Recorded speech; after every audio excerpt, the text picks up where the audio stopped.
Beginning of second half.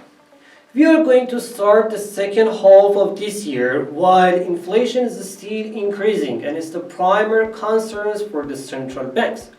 These days in the market, everything is about the central bank's monetary policies and nothing can change that but the improving economic data.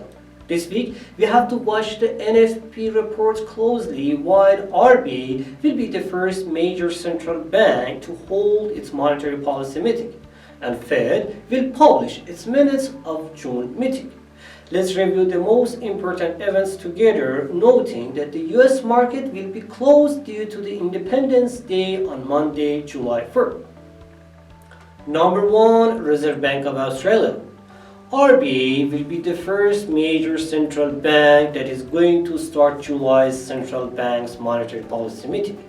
With inflation above 5% in the first quarter and growth prospect for the second quarter and following months, most probably RBA will keep rates high in the following meetings as well to raise prime rates to 1.85% by year end. For this week, we expect a 50 basis point rate hike on Tuesday to see the cash rate at 1.35%. With the expected decisions, 𝗬𝗎 will get a little bit more support to pause its spurs against main currencies. Number 2, ISM service.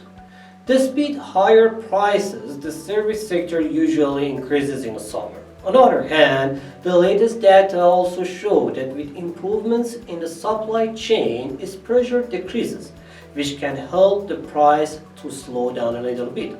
All these signs tell us that after nearly 5 points drop in May, in June data, we can see a slight improvement, which can be a positive news for the US stock markets.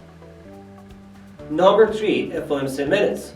The FOMC Minutes of June meeting is due to release this Wednesday and will be very important for the market participants and investors, as this report provides the FOMC members' opinion regarding the US economic outlook and their expectations of further rate hikes.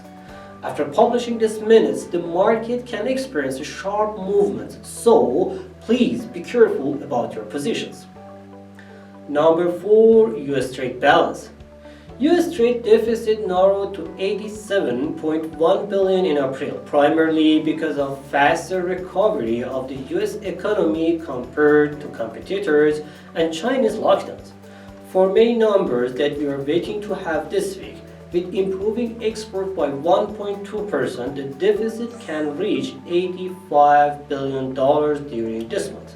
However, due to reopenings in China, we can see a little bit return in numbers for the following months. US dollar with this positive data can be a little bit under pressure this week. And finally, number 5, US employment data.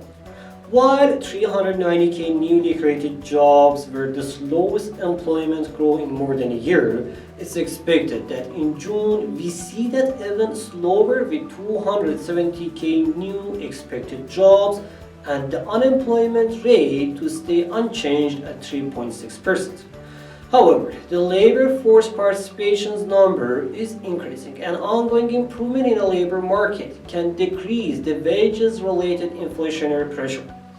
With the return of low-paid workers, including prime-aged women and older workers back into the labor force, it's likely to see average yearly earnings raise just a 0.3% month-over-month in June. Thanks for watching this video and hope this week is going to be an amazing week for you.